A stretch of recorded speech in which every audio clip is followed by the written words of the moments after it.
What's going on, everyone? American and Leeds podcast. My name, Alex Simon, coming live at you tonight, 9:39 p.m. on the East Coast. Hope this stream finds you well. Little Pablo Hernandez behind me. Pablo Hernandez plays for United. Pablo Hernandez. He's a legend. Pablo Hernandez is a legend. The thing I loved about Pablo was he always kind of gave Leeds what they needed. If they needed an assist or if they needed a goal, like he just always was there in the right moments. His timing was incredible. He's a Leeds legend, and hopefully not just a Leeds legend. He's a legend in humanity. Super kind person. Wish he got a little bit of a chance in the Prem. But I wanted to talk about, I am an American. I wanted to talk about USMNT, the clunker that they put up against Japan. I wanted to talk about Greg Berhalter and Jesse Marsch and what I think is happening will happen to Jesse Marsch here in a couple months if what looks like will happen with the USMNT, which I think they might put up a clunker in the World Cup. And then I want to talk about LUFC's start to the season. So, with that, USMNT got dominated this morning, I should say, by Japan. And a lot of my, colleagues, so to speak, content producers are talking about Christian Pulisic, Musa, who is a talented player. I believe he's like 20, plays in La Liga. You have to take these things with a grain of salt. La Liga is miles off of the Premier League, but a very talented player nonetheless, Jesus Ferreira. They're talking about the attacking third of the American team. However, America's center backs are so poor. They play in MLS. I shouldn't say that they're poor. They're just, if you're going to play out of the back at an international level, you have to have an incredible partnership, and they were miles off tonight. They could have had a projected 24 turnovers. That's insane. There's no reason for that many turnovers in a game, but from your center backs, you simply just pass the ball back to the goalkeeper, and the goalkeeper can send it long, but their inability to adjust was just astonishing. And if there's no plan B, specifically in the World Cup, or in those international tournaments, you build teams out from the back in terms of the strength. So you have a good goalkeeper, and then you have good center backs, and sound center back play will allow you to express yourself further down the road. And really doesn't matter. Musa, Pulisic, why is Jesus the striker and not XYZ player? None of that matters. None of that even matters if you cannot play out of the back. And so, yeah, I mean, now the United States is ranked 24th in the world. It's the lowest ranked team in the group. So I expect the United States to be underdogs and not get out of the group. Now, what does that mean for Jesse Marsch? And I think this is the important part because most of my audience is LUFC fans. In America, the international coach is the pinnacle of sport and branding for a manager. He has the most, I would say, income potential. His income potential, obviously, as a coach at the club level is going to be probably higher. But in terms of getting on a Wheaties box, marketing, branding, being a legend in the country is being the national coach. So So yeah, I think, and he's expressed that. He had a Freudian slip. Jesse Marsch had a Freudian slip once about coaching Christian Pulisic as the national team level. So that will be, if Greg Berhalter, the current coach of the national team, has a clunker of a tournament, which is completely possible now, more so than I think people realized earlier. If the United States fails to get out of the group, it pushes Jesse Marsch's timetable to the U.S. men's national team quicker.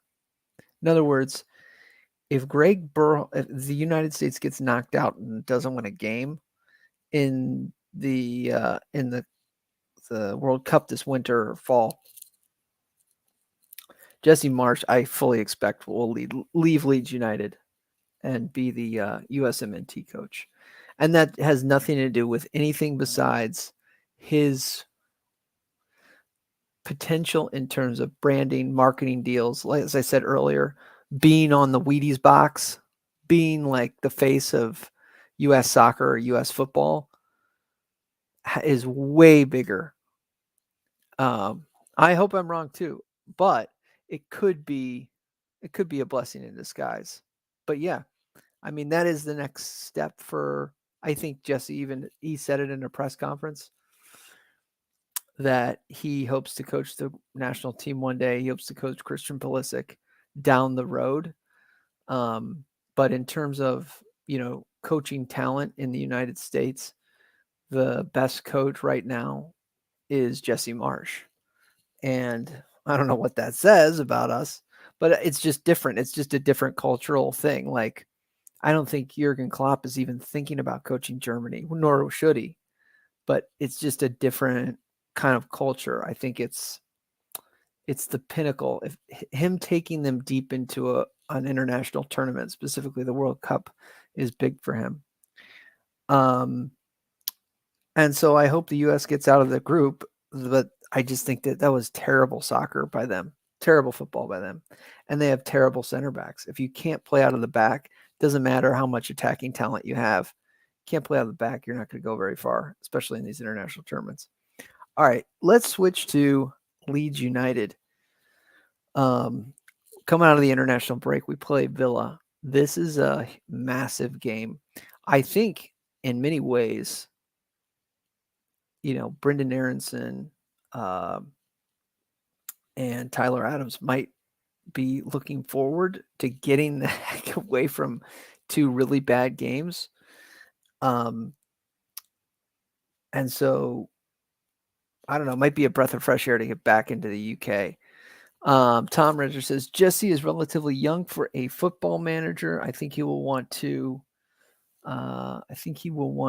take Leeds' opportunity as far as possible. However, I think I know what you mean. USMNT is a big thing for Americans. Yeah, I mean, it's not just big for Americans. It's the only time where I think the entire country watches football. And for Jesse Marsch's legacy, his branding, his personal, like I said, being on the Wheaties box, being a household name here, his greatest potential is taking the national team as far as they can. Because the MLS isn't nearly as big as the Premier League, etc. Yeah, so that is my fear. If the current U.S. coach Greg Berhalter bombs the World Cup, I fear that they will persuade Jesse to leave Leeds probably at the season. I don't think he'll leave in the middle of the season and take the USMNT job. Especially, here's the other thing happening in the background. The next World Cup 2026 is in North America. So the U.S. Men's national team can't suck. They just can't. They have to be pretty good to good. And the attacking talent that's coming out of America warrants it. So, yeah, there'll be too many you just see too many possible household names coming up that they can't be a terrible team, if that makes any sense. It's not 1994. So let's see here. Would love to see Marsch be a USMNY. Okay, all right. Good evening, Tom. A few more years to prep for 2026. It's exciting. Can't wait. Yeah. Exactly. Wanted to talk about a little bit of Leeds United post. Man, it's been a long break. I don't think they'll be as rusty as we kind of thought, because they will have at least some international soccer under their belts, most of the team now, and hopefully Jesse's been working with them a little bit, doing what they can. But the Villa game is massively important. Villa Palace right out of the gates. And those first two games, we really can't get. I talked about it on another stream. We can't walk away with 2 points or less. We have to get at least 3 and 4. Let me see here who we have in October. I'll share the screen as well.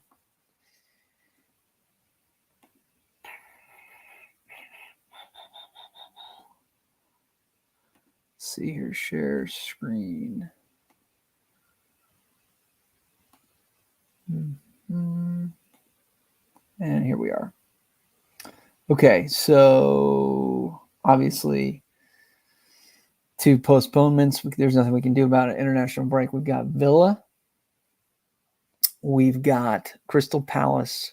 That's away. And Arsenal. It's tough to expect anything from that. Leicester's in the mud right now. Fulham could be a massive game. I hope Dan James doesn't play in that game. Not that Dan James is like some, player that you're really afraid of. I because of the rules, I hope he doesn't play in that game. Liverpool, it's tough to expect anything from that in Anfield. So Villa and Palace, we got to get 4. Really, we got to get 4. If we get 1 point, if we lose 1 and draw 1, it's it can start to be squeaky bum time, as they say, around October. So this is a winnable month. And then they start coming thick and fast. So it's about once a week here. And then Fulham very quickly, Liverpool very quickly. Honestly, I'm starting to care less and less about the EFL Cup here, 3rd round against Wolves, because the league is just so important again this year. Bournemouth, November 5th, and then Cup game, Tottenham, and then there's going to be a long break until Man City. So I'm going to be more bullish and say that we get I'm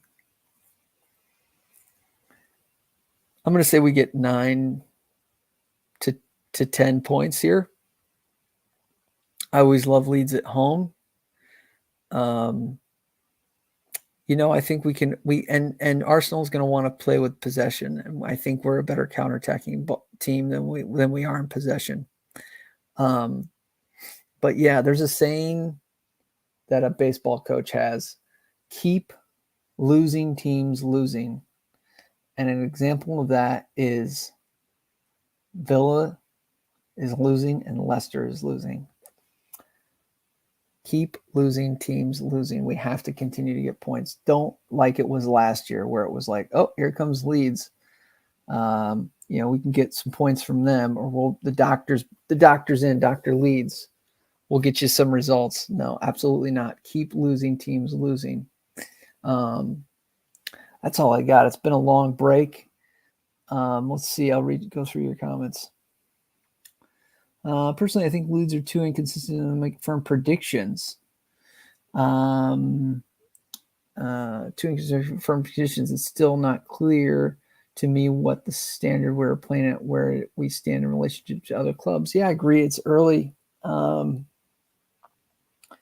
It's just such 7 through 20 is just it's so tight in the prim for me. I mean, even I guess you could say 5 to 20. It's really tight. It's the margin of error is so close. So teams in and around us, we have to get results from. I just think you have to get off. You're back at Ellen Road. You have to get a result. You have to win. Lots of new players. We have to watch how the season goes. Yeah, Willie Yanto played tonight, and I thought his movement was excellent. He looks like one of those players where I think it was kind of like a throwaway signing or somebody that they were thinking about bringing on, but he could be a player that surprises everybody. I think that he gets a start in the first team at some point during the season. Knock on wood.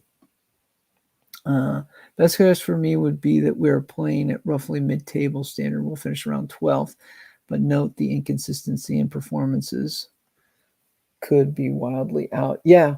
I'm trying to think like, okay, so, I broke down the Brentford game, and, there were such shocking gaffes by Llorente, and even Cock had a poor game. If some of those didn't happen and there were some soft penalties in there, the game on balance wasn't too bad. It became more digestible. So I'm hoping that the back line kind of solidifies itself. I think Ayling is going to take Rasmus's shirt at some point. Cock, outside of the last game, hasn't put too much of a foot wrong for me. If you put in Cooper, I don't personally, you'd have to get to somebody that's a massive football tactical expert. I don't know, left foot to right foot. If you needed a left-footed, right-footed, like center back pairings, I don't think it matters as much. But, you put Cooper back there. He's been, you want to say he's like Virgil van Dijk or something, but he's a player that holds everybody accountable, is the captain, and is a captain for a reason, is a leader. And so you'd like to see him back there. There is a knock on him that he hides in important games, and in the big 6 games he's been injured. I don't know if that's too much of his fault, but it is what it is. Llorente is so out of form. Llorente is been so out of form. He's unplayable, and I just don't think you can continue to go with him. And then, of course, the left back situation with, we just haven't seen Junior Firpo since July. And when he is on the field, he's been poor. I rewatched the Brentford game at the end of last season. He had some shocking moments that could have lost the game. So he also was decent at times going forward. I don't know. Junior Firpo, you can't count on him. I mean, if this was a business, you wouldn't count on that employee. You'd kind of be like, well, maybe they show up to work. Like, I don't know, I hate to be harsh, but like, I don't know. And then of course the holding midfield's been good. I mean, so I think we will continue to remain competitive going forward. I think we're going to win some games. I think we're going to obviously lose some games. I don't think we'll concede that many goals. The goals are going to continue to come from the wide area. The goal that didn't come against Brentford, and I tried to break this down in one of my streams, was the last goal that Ivan Toney could have had, where Ayling was kind of caught in no man's land. It went wide to Toney, and he could have put another one back, and then Melier just happened to claw it away. So, I expect us to be mid-table. I don't expect us to crash and burn. I expect the back line to be decent. I really hope Marsch sets the back line up better. There's times where I think we're way too far forward. There's no one back for far enough. And like I said, like Llorente can't give the ball up in the final third as much as he did in that Brentford game. So it's like the goals that were coming were just, there's nothing that Melier could have done. They were hero saves. I'm going to catch up on you, Tom, here. I'm excited for all the new players. I think they need to settle in. I think they're settling in. Everybody but Rasmus, and we'll see what Rasmus does. He could have had a goal, so he could have had 2 goals. He could have had the penalty that again in Wolves, and then he missed an absolute, like, it was more hard to miss than to score there. He had a header on the back post that was just wide open. He missed it. So he could have had a goal to his name. But yeah, he gets shed quite easily. I think he's just adjusting to the league at this point. Let's see here. Since there won't be a star, danger being the top 6 comes for him. Yeah, I can see that. He's hopefully more clean. I talked about this on a stream with Jaron Michael that I do, and I think he's got potential to be more clinical than Rafinha. Rafinha was somebody that obviously played wide on the touchline, was able to nutmeg people at will. Like, occasionally he had a heavy touch. Heck of a whip on his leg, on his left foot. He was incredible. But there's something about Sinisterra that's much more calculated in tight spaces and clinical. So he could possibly score more goals. I mean, he's got like 3 and 3 or 4 and 4, something like that. Yeah, he asks questions of the goalkeeper. He puts the ball, it doesn't look incredibly fancy. He's not putting it in the upper 90. He's putting it where the goalie isn't, and that's what's important. So I agree with your point there, Tom. Tyler's player of the season. Yeah, I think he's the heart and soul of the team already. I mean, I hate to be like the cliche American, but he has been, I like the chip on his shoulder. I didn't think he would be this good.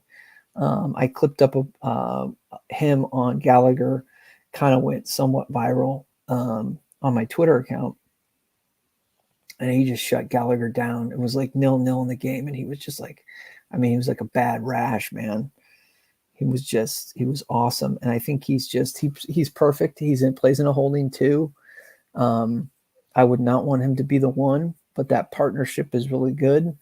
And I just think that they can continue to build on what they're doing. So love Tyler Adams. I think he's been set up. Jesse has set him up for success for sure. Aronson is somebody that I think has turns people quickly. I think he's very fast in the midfield. His one weakness is he's gotten pushed off the ball a little bit too much for me. I'd like him to bulk up. He's still a young lad, 21, I believe. Could be playing 21's football. But very quick, turns people, and I think he's been doubled up a little bit. So it's just, another level he's going to have to get to. And he's going from the Austrian Bundesliga to the Premier League. So it's going to be a jump for him. But an excellent signing by the club. Personally, I would prefer Leeds to evolve slowly over a number of seasons rather than splash the cash and flop this season if we finish 12th. Yeah, I'm trying to think.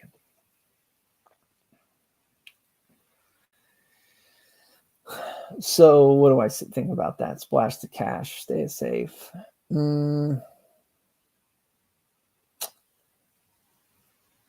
I just wish there was a little bit more investment. Raz has made money on Rafinha and Phillips. He's supposedly holding the 49ers from investing a little. I don't know how much this is true. He's marketing savvy. I can't get the Leeds United Academy Amazon doc here in the States, but he's very. There was a stat that was Leeds is one of the top 10 Premier League clubs in the United States, one of the fastest growing fan bases of all the English clubs. My buddies that are Tottenham and Liverpool fans said that's because the Amazon docs, maybe a little bit of that. I think it's obviously because of the American signings. Jesse Marsch has something to do with that, etc. But he's making money on the club, and I think he's got to put some more money in. I don't think. Look, it's an asset that Radrizzani is really kind of not liable for, if that makes any sense. Like the Manchester United owners, again, completely different level, but they use Manchester United as an asset and leverage the debt that goes in there, and they spend a lot of money into the club. But I'm not saying use it like a casino like that necessarily, but you can kind of spend a little bit more. I don't like this philosophy of one in, one out. I think, let's say late July, it came out that we were 50 for CDK and I think another 10 for our left back. Whatever the number is, if the number was 20 million, if the number was just like we do this as adults living in the world, I have this much money to spend. This is what I've taken out to spend. I don't like this idea of if you're moving a player, well, now I have, you know what I'm saying? Now I have like 70 million to spend. It's just like move the player and commit 70 million or don't. I don't understand this kind of like, it's a balanced budget thing, but they fall in love with players like it's CDK or no one. And now we're not getting it. Now we're not getting that level of player. And I think they were going for Gapco, which was, I can't remember.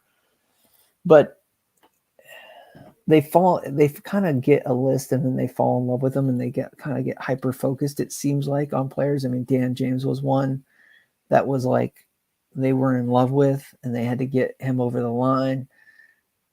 Aronson was one where it was like, but they don't move on to other players. Okay, well, who's the plan B, plan C? Like, I don't know. And the other thing is, I will say is that it's not only just the player, it's the player, the club, the other club, the agent. There's so many more moving parts in this. So I think it's hard to negotiate these deals.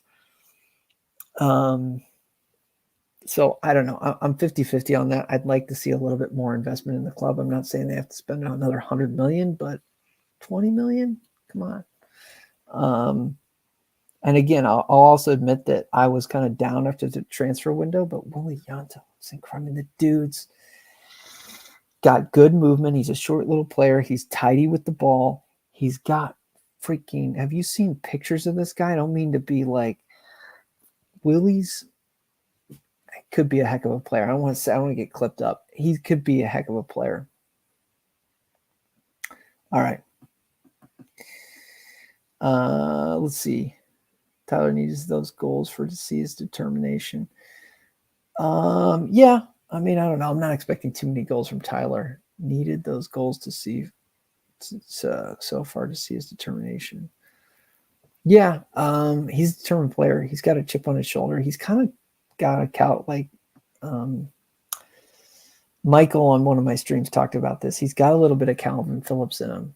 And when I took that back, I'm a cerebral guy. I took that as like Calvin's father's in jail. Tyler had a father that I think left. They both grew up poor lads, poor kids. And they have a little bit of that kind of like chip on their shoulder. They had to grow up at an early age. Just industrious, blue collar. I mean, Tyler's a blue collar kid. And I like him. I'm not saying certainly he's not as refined as a Calvin Phillips was. But he's got the,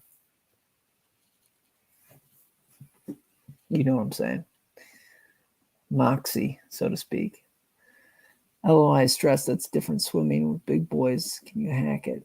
That's the test. Yeah, we'll see. Sinister reminds me a lot of Bowlerin, but I think he's settling much better. Leeds sales pitch. Must have won him. Yeah, I just think that I think, credit Orta. I do think they've done good recruiting this summer. So credit them.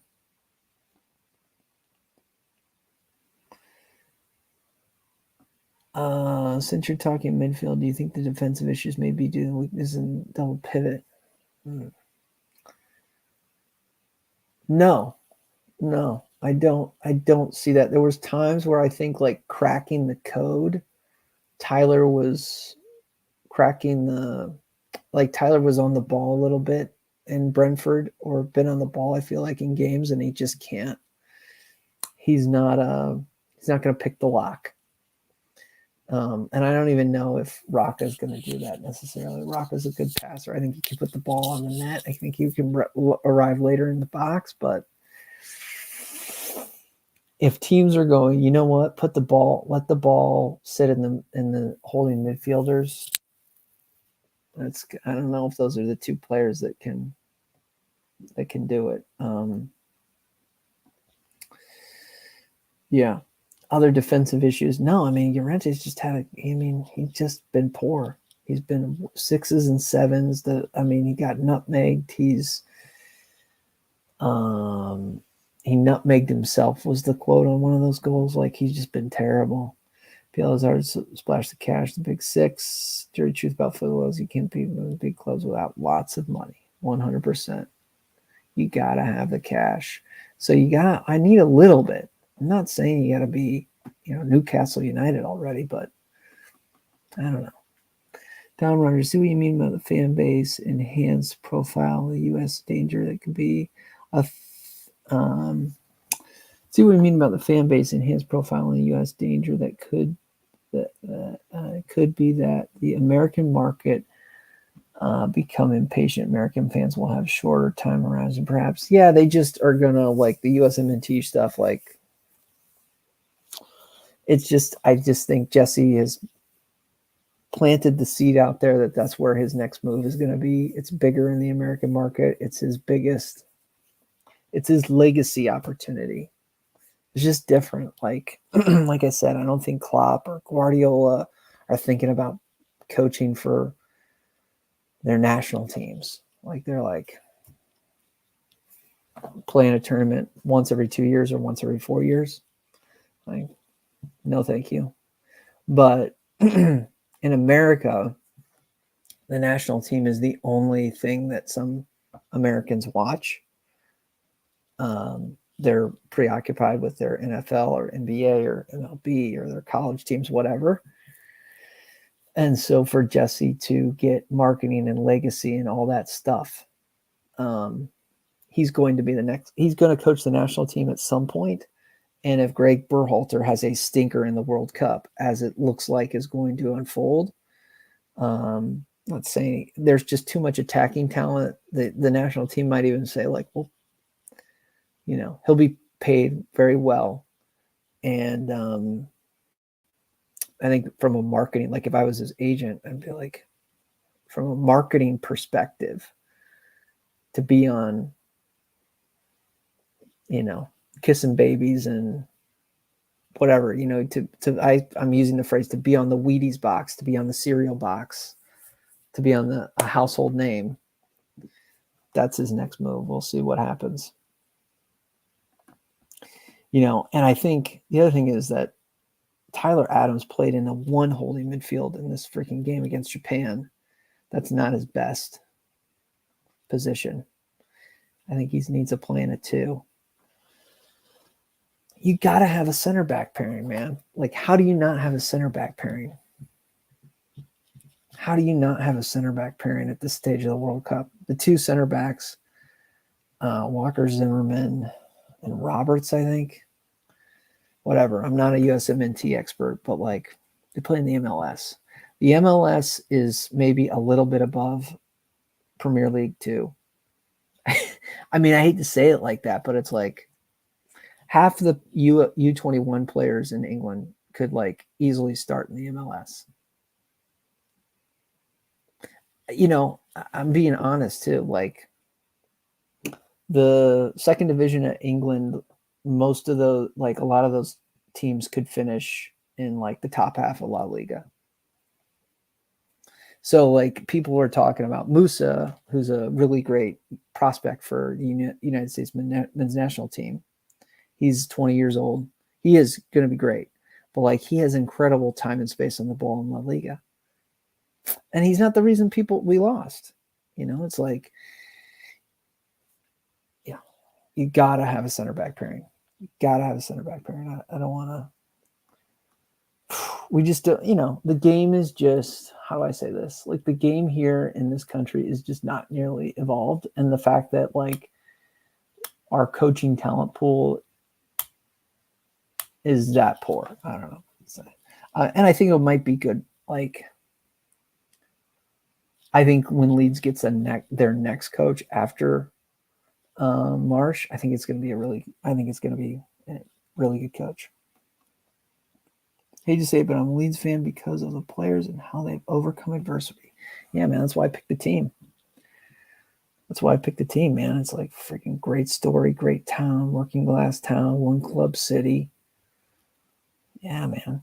I love the grind. I started being a fan during Gary Monk. I say the Gary Monk era. I think it was like a season. That's why I got the Pablo Hernandez plays for United. Hey. Yeah, love the grit, love the grind, love the like come up, the Bielsa's like I'm so happy I picked this club. It's been a heck of a journey, and I hope they continue. Like that's why I like it. There's such potential in this club. There's such potential in the club, and I think that they can challenge the top 6 narrative if things remain the same and etc. You know, there's actually competitive, fair balance in the pyramid. You know, we'll see. I'm British and have grown up football and rugby. Interesting. I was talking to a British fan the other day. They said that, let's see here. They said that rugby is big and that soccer/football was kind of a working class sport. I didn't realize that. I did not realize that. But anyways, British grown up with football and rugby. It's part of the culture, and Leeds is my local club. I support them whatever happens. Good, you found a deeper connection. Yeah. So I grew up in the Midwest of the United States, and my favorite team was a baseball team called the Kansas City Royals. And if there was relegation, they would have been relegated. But they just started building. You could see they, like Leeds, started investing heavily in youth. And sports is a young man's game. So like when you have a good academy, that's why this academy thing's interesting. And we continue to kind of like buy these players. I know a lot of people say that they're not homegrown necessarily, like they've come up through the academy, like with their young boys and all that stuff. But if we invest in like really good development, U21 development, and we keep these players, say like a Bate, say like I'm trying to think, Archie Gray, say like a Yanto, Willie Yanto, say can't remember the guy that's scoring left, right, and center that we got from West Ham. You guys would be thinking of him. It's late here. It's getting approached 10 o'clock. Anyways, but these players will come up and they're Leeds. You know what I mean? We're going to have the rights to them for a long time. Knock on wood. And so like you can kind of see like we could have a young, exciting team that challenges. Now you sprinkle in a couple of signings. Could be dangerous, but it's going to take a mix of that. To really get it right, to get the calculus right. You think Jesse is a one-trick pony with tactics? No, I don't think he's a one-trick pony, but I do think he's like a 3-trick pony. If that makes any sense. I don't think he's a tactical master.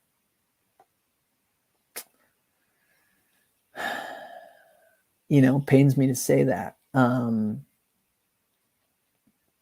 He can build up out of the back. I think that they look decent in possession.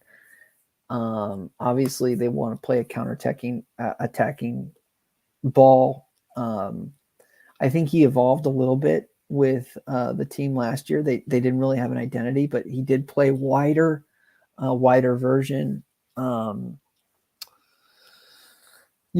think that he's trying to get the team to get an identity and do things well. Okay, so like we obviously counter press well.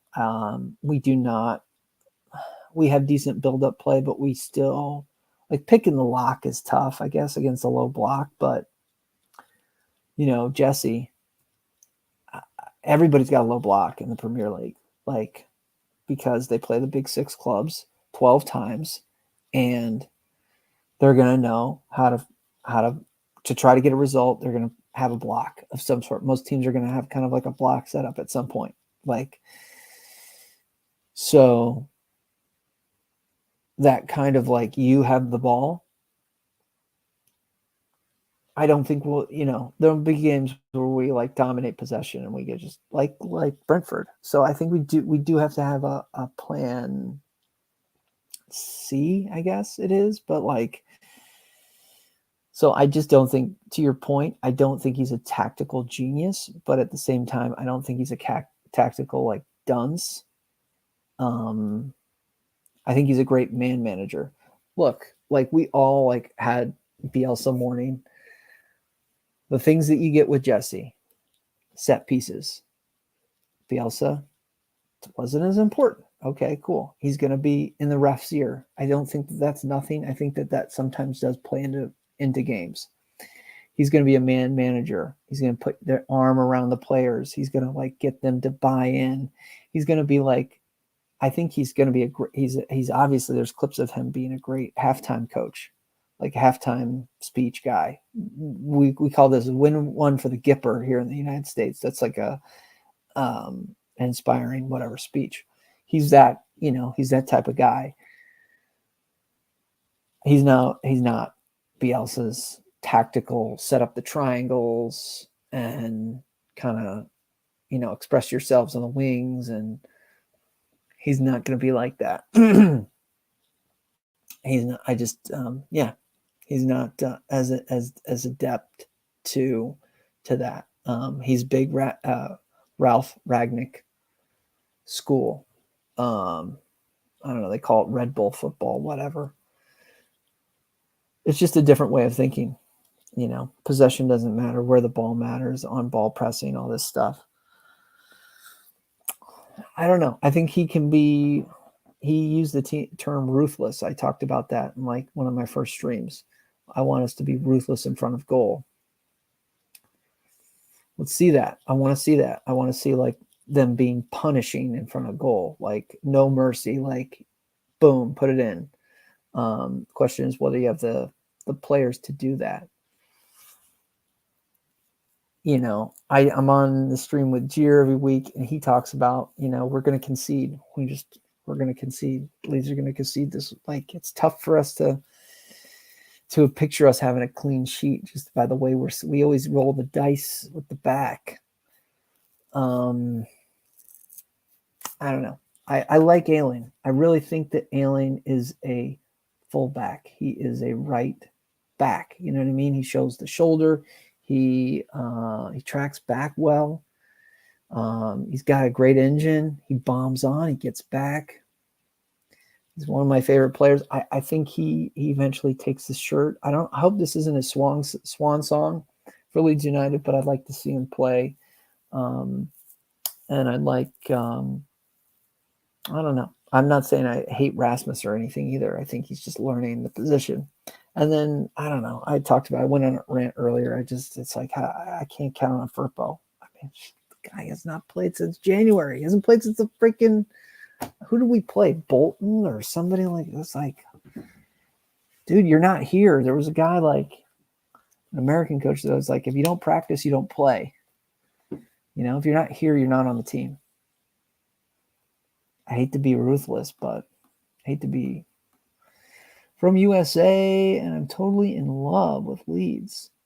The stories that are shared and the pure marketing, right? I mean, how do they gain more fans, get them connected with the players? Yeah, exactly. Yeah. It's interesting. If you go on Twitter, like there's a ton of American fans that were American fans because of Brendan and Tyler. So, BW, there's a large folks watching PL football, rarely watch USA sports, but love the PL. You think about that. There are a lot of large folks watching PL football and rarely watch USA sports. Yeah, I agree with that. I'm one of them. I got turned off of American football. It was just freaking commercials. Do you think that football, soccer version overtake all American sports? It's gonna be a while. It's gonna be a while for that. They really do got the hooks in. There's something comforting too about American football. As an American, there's something very comforting about American football. Even the commercials, I'm kind of like Sunday, it just makes you feel like everything's safe. It's hard to describe.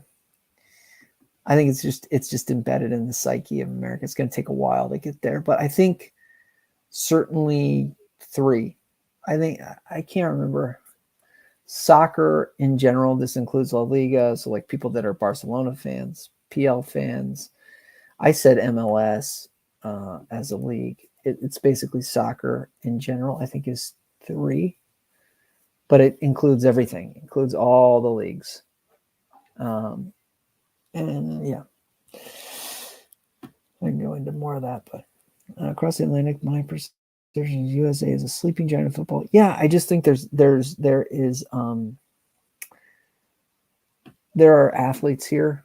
I think you're going to continue to see football come alive in the country. I think the 2026, I know it's long for like people aren't thinking about it, but I think this, because people are going to be off this, the group stages are Thanksgiving week in the United States.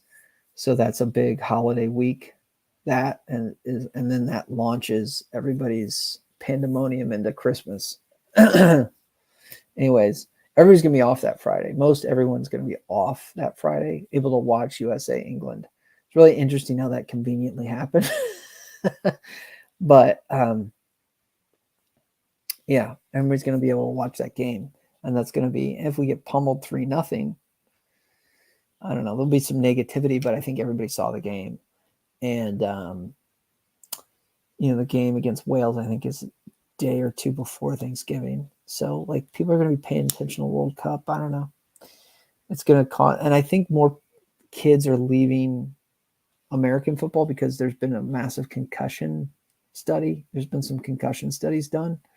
I know there's concussions as well as in proper football proper from headers, but it's nowhere near the scale of American football, the way they tackle. They wear helmets, and I think they use the helmet to spear. It's not like rugby. So, anyways, yeah, I think parents are actually saying that they don't want their kids to play American football anymore. So soccer, there's a phrase called soccer moms in the United States, the minivan soccer moms. They want the kids to come out and play, but it's not of like the level and the amount where it's like you would just set up a goal outside and be like, hey guys, play soccer. It's not like in the streets like it is in other parts of the world.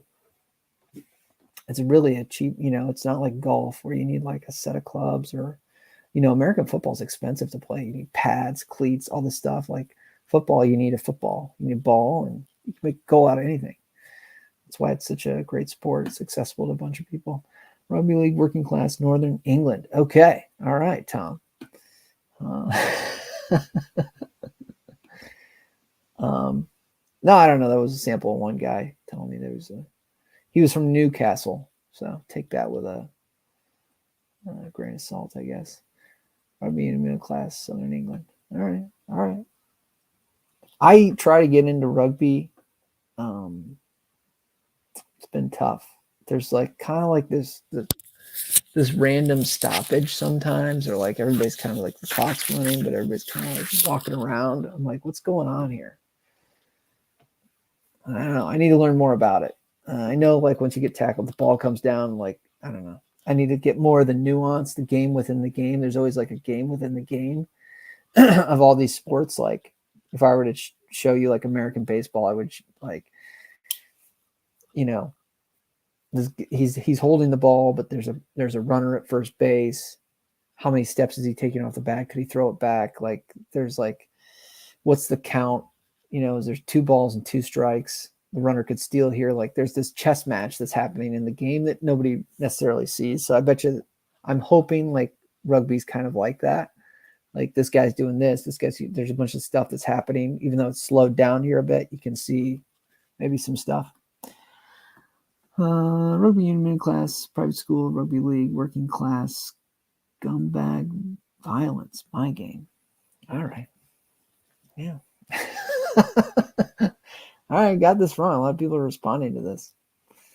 That's when usually holds broadly. Some part, for instance, Northern prefer to watch rugby. Wow, I really got some of you guys popping off on this rugby via football, huh?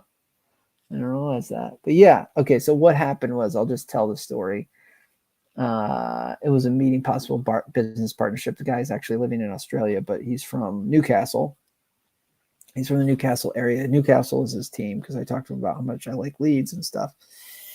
And he told me that football was a working class sport, and that like upper middle class, unless I'm not taking this correctly, was more rugby centric. It was played at schools more. Rugby was played at private schools more. I don't know. The guy was, I think he was an upper middle class gentleman. So again, could be wrong here, but let's keep digging.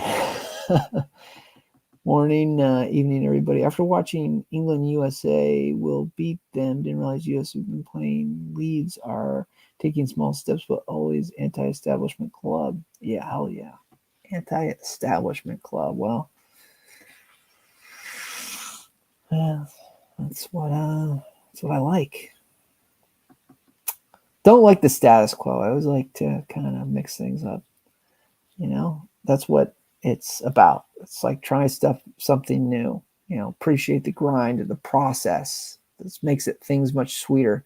Like somebody said, no, you'll never understand the joy of finishing 17th. Like I said that to my Liverpool fan, buddy. He looked at me like I got, a horn coming on my head or a third eye or something like that. Like, never understand the joy. I mean, that was an incredible moment.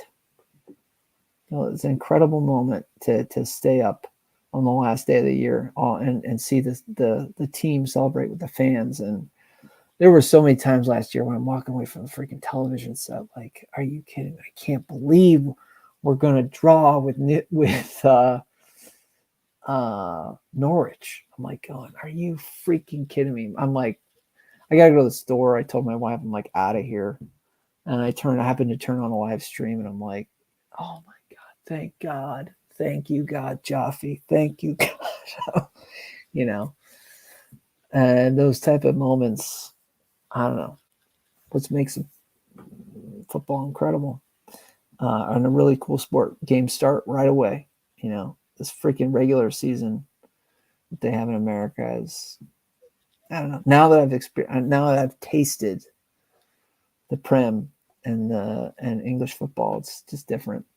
Possibly Hispanics in the U.S. will tend to support their home countries in football, and the talented ones will play in Mexico and stuff. How do I respond to this?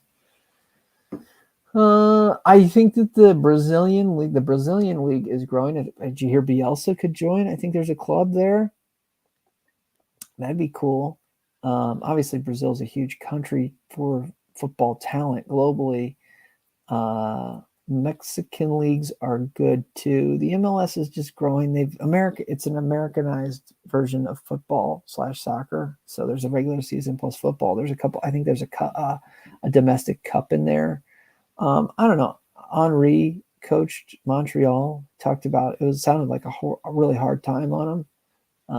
It was during COVID, and he couldn't travel back to see his family. It was like really kind of a difficult, not optimal sport. I guess there's money in it, but like it's interesting. I want to see the model of what Jack Harrison did more.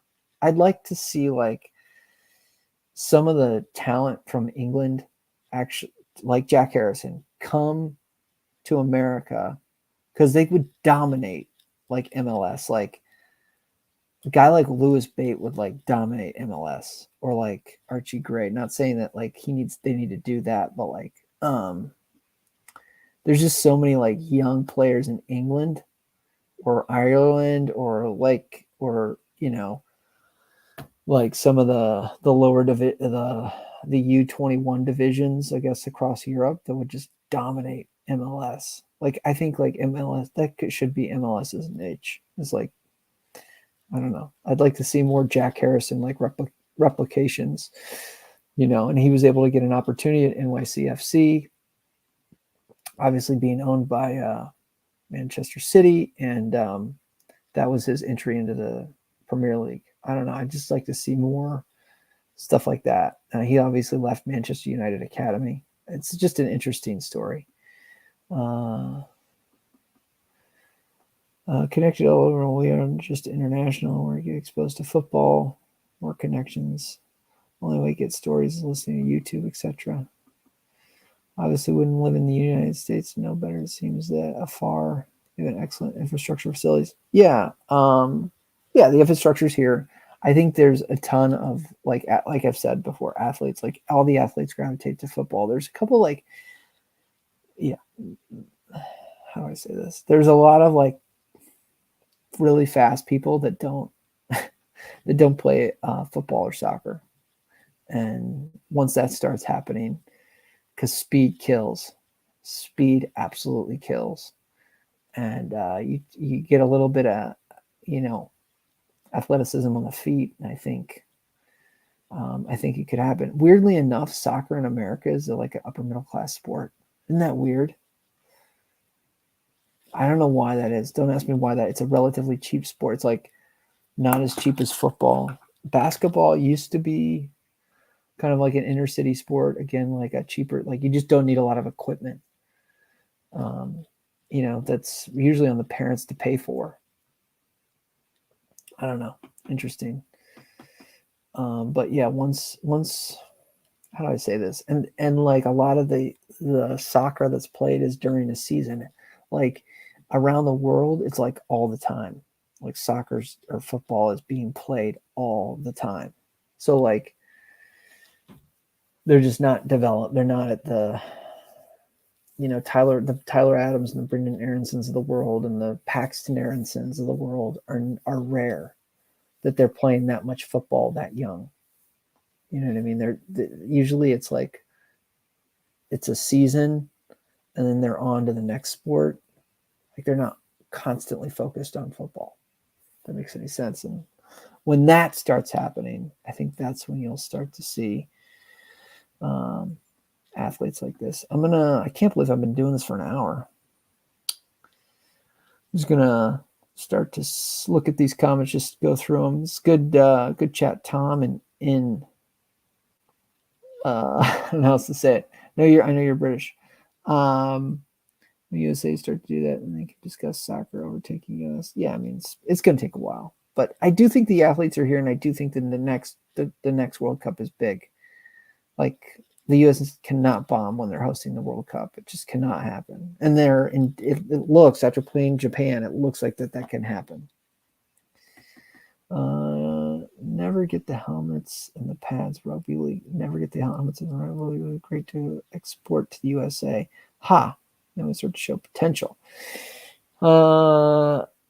Rugby definitely has a following. I think a lot of rugby players in the United States are guys that, for whatever reason, how do I say this? Trying to be as positive as possible. Whatever, it didn't work out. Football didn't work out for them. American football didn't work out with them, and so they're playing rugby. main sport where everybody else calls football. So football's part of West Yorkshire means rugby league, and soccer is also called football. Oh, interesting. Interesting, Tom. This is confusing for outsiders. Nuanced context of conversation determines which football code, rugby league, or soccer is being discussed. Dude, now you're talking. It's late at night. You're talking like, I recall school always played rugby league and the teacher called it football. Interesting. And we called it football. Bit of Northern English culture for me. Well, Tom, thank you, my friend. I think I'm following you, but I'm also, I can't see straight because I'm on like 12 hours of sleep in the past 2 days combined. It's what it's like having a 2-year-old and also just life. Long week, TGIF. Feelings are the same. The PL highs, same. Lows are the same. Staying in the league is like winning. Yeah, I agree. We got to continue to stay in the league. Yeah, men. Yeah, savage. Yeah, looks like, no pads, like just guys running at each other full speed. Guys with no necks, man. Screwing up their knees. All right, you guys are continuing. Alex, just subscribe to your channel. I like the channel. Paul in Dublin. Bro, Paul, you the man. O'Connor. Great Irish last name. I think I've got some Irish in me. That's why I've got the red in my beard. So, yeah. Apparently my mother said the ancestors, talking hundreds of years ago now, were from Bear Island. So I don't know why they left. I zoom in on Bear Island. It looks freaking amazing. Why do we leave? So I don't know. That was a great channel. Yeah, guys, I'm gonna sign off. Point is, hope Jesse stays. My 3 main points, I'll go over them again. USMNT's they're focusing too much on the attacking talent, that we don't have a center back pairing. If the Greg Berhalter, the current United States men's coach, bombs in 59 days at the World Cup, the spotlight is going to be on Jesse Marsch to take that. From American media, and that'll seep into his conscience. And I think he's going to eventually take that job. I don't know when. And I think it's going to be hard for him to not take it in the next cycle. I hope he stays. I hope he stays a couple of years and builds something at Leeds, but we'll see. I was talking to Michael, my Canadian colleague, and he says that there's a short list of coaches that could even be better than Marsch, which is cool. And then the final thing is Villa Palace.